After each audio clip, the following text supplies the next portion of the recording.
Bonjour à tous, aujourd'hui on s'intéresse à une des stars du Salon de Paris 1955. Une voiture avec un look qui fait tourner les têtes, très en avance techniquement sur son époque, et vous allez me dire, eh bien oui, c'est la Citroën DS. Pas du tout, il y avait une autre star au même moment sur ce salon. La voilà, l'Alfa Romeo Giulietta, une voiture que son créateur Battista Pininfarina qualifiait de Bella Signorina, la jolie mademoiselle. La jolie mademoiselle, c'est tout le charme de l'Italie dans un dessin d'une pureté absolue, avec des lignes arrondies, et quel que soit l'angle sous lequel on la regarde, on ne peut que craquer. Elle est vraiment magnifique. C'est sans doute la voiture la plus glamour du moment, le bureau de style de Farina ayant réussi à sublimer avec cette version cabriolet la ligne de la Giulietta qui est apparue un an plus tôt. C'est une auto compacte, racée, 3,90 m de long, tout en rondeur, dont la carrosserie en tôle d'acier est autoporteuse. C'est une stricte de place néanmoins sur cette version, on va la détailler. Avec un empattement long, on a quand même pas mal de place à l'intérieur. En 1962 apparaît la Giulia, c'est l'évolution de la Giulietta. D'ailleurs, l'esthétique est exactement la même, à un détail près, vous le voyez, il y a une prise d'air sur le capot. Pourquoi? Bien parce qu'elle hérite de la motorisation de la nouvelle Giulia TI, c'est un 1600 cm3, c'est toujours le Balbiero, le double arbre en italien, un moteur sorti en 1954 en 1,3 litre, qui avait tout simplement 20 ans d'avance sur son temps. Il a été produit pendant 40 ans, c'est vous dire. À l'époque où les voitures françaises avaient des moteurs en fonte avec arbre à cam latéral, les voitures anglaises avaient des moteurs qui étaient dérivés de ceux des tracteurs, et bien là, on a un 4 cylindres tout en aluminium, double arbre à cam en tête, avec 2 chaînes de distribution, des culasses hémisphériques, des soupapes refroidies au sodium, et puis des bielles forgées et un vilebrequin forgé. Ce sont les caractéristiques d'une voiture de course. Ce moteur, il est techniquement en avance et en plus il est beau. En 1955, dans la Giulietta, il développe 65 chevaux et puis il grimpe dans cette version 1600 cm3 à 92 chevaux, et même ici avec un double carburateur à 112 chevaux. 112 chevaux, c'est plus que la 205 GTI qui sortira bien 24 ans après, et surtout avec une voiture qui est encore plus légère. La Giulia Speeder hérite aussi à partir de 1964, je ne sais pas si on les voit bien, de freins à disque à l'avant à la place des gros tambours 3 cam qui restent d'ailleurs à l'arrière, un freinage excellent. Même vue de derrière, cette Giulia, elle est simplement magnifique. Elle dispose en plus d'un coffre qui est plutôt généreux, suffisant en tout cas pour partir à 2 en week-end. L'intérieur est très sport avec des sièges assez minimalistes mais qui sont quand même confortables. Un petit volant ici, ça n'est pas celui d'origine, mais c'est une option qui était proposée, hein, une option italienne bien évidemment. Et puis regardez ce tableau de bord, la simplicité, mais il y a absolument tout, avec un gros contour qui est face au conducteur. Toutes les jauges du côté gauche, à droite un compteur de vitesse gradué, vous le remarquerez, jusqu'à 220 km/h sur cette version, puisque la voiture est capable dans cette configuration d'atteindre 180 km/h, ce qui était quand même assez rare pour l'époque. Le pédalier, il est articulé comme celui d'une coccinelle ou d'une Porsche 911 d'ailleurs.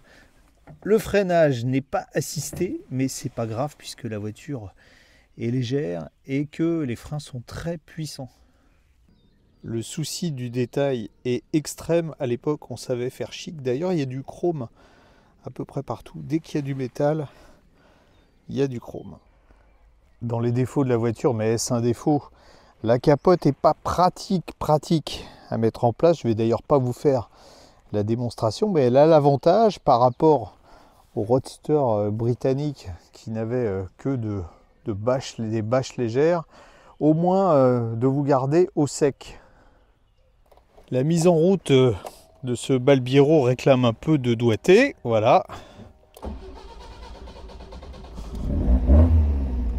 et on a le champ de la mécanique. Alors une chose que je ne vous ai pas précisé tout à l'heure, c'est qu'il y avait une autre, regardez, on a même une petite ceinture de sécurité, il y avait une autre grosse nouveauté sur la Giulia par rapport à la Giulietta, c'est ça, je ne sais pas si vous le voyez, la boîte de vitesse. On a une boîte de vitesse 5 rapports entièrement synchronisés avec des synchro Porsche, et je peux vous assurer, ça passe comme sur une voiture moderne. C'est absolument incroyable l'avance que cette voiture avait, même de ce côté-là. Voilà, on desserre le frein à main qui est de ce côté-là, et c'est parti. Le Balbiero, c'est une diva, hein. Il faut lui laisser le temps de s'échauffer la voie, sinon, vous l'entendez, ça ratatouille un peu, et tant que l'huile n'est pas chaude, il ne faut vraiment pas tirer dedans si on veut le préserver et le garder longtemps, parce que c'est un moteur hyper fiable quand on prend soin de lui. Et vous allez voir, quand il va être chaud, il faut une bonne vingtaine de minutes quand même avant de le faire chauffer. Quand il va être chaud, les vocalises, c'est l'opéra. En attendant que notre moteur soit chaud, on va profiter du confort de la voiture, parce que elle est plutôt confortable, plus en tout cas que les roadsters anglais équivalents. À un détail près, c'est que on a un pare-brise qui est pas très haut, et malheureusement, dès que vous commencez à rouler un peu vite, vous avez du vent et votre permanente risque d'être défaite. Voilà, notre moteur est chaud. On va profiter des vocalises de ce double arbre, hein. 112 chevaux. Pour moins de 900 kg, ça pousse, mais velu, hein, pour une voiture de l'époque. Et surtout, vous avez des freins en plus. Ça tient très bien la route.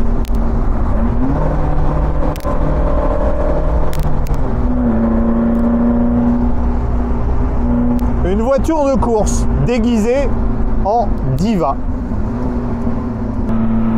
En plus, la direction est légère et précise. Donc en virage, on place la voiture presque où on veut. Et regardez.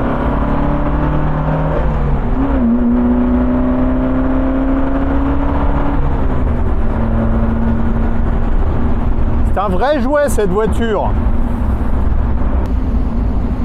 Et quand on attaque les virages, il n'y a pas d'autre mot, ça virevolte. Regardez la facilité avec laquelle ça s'inscrit. Même le freinage.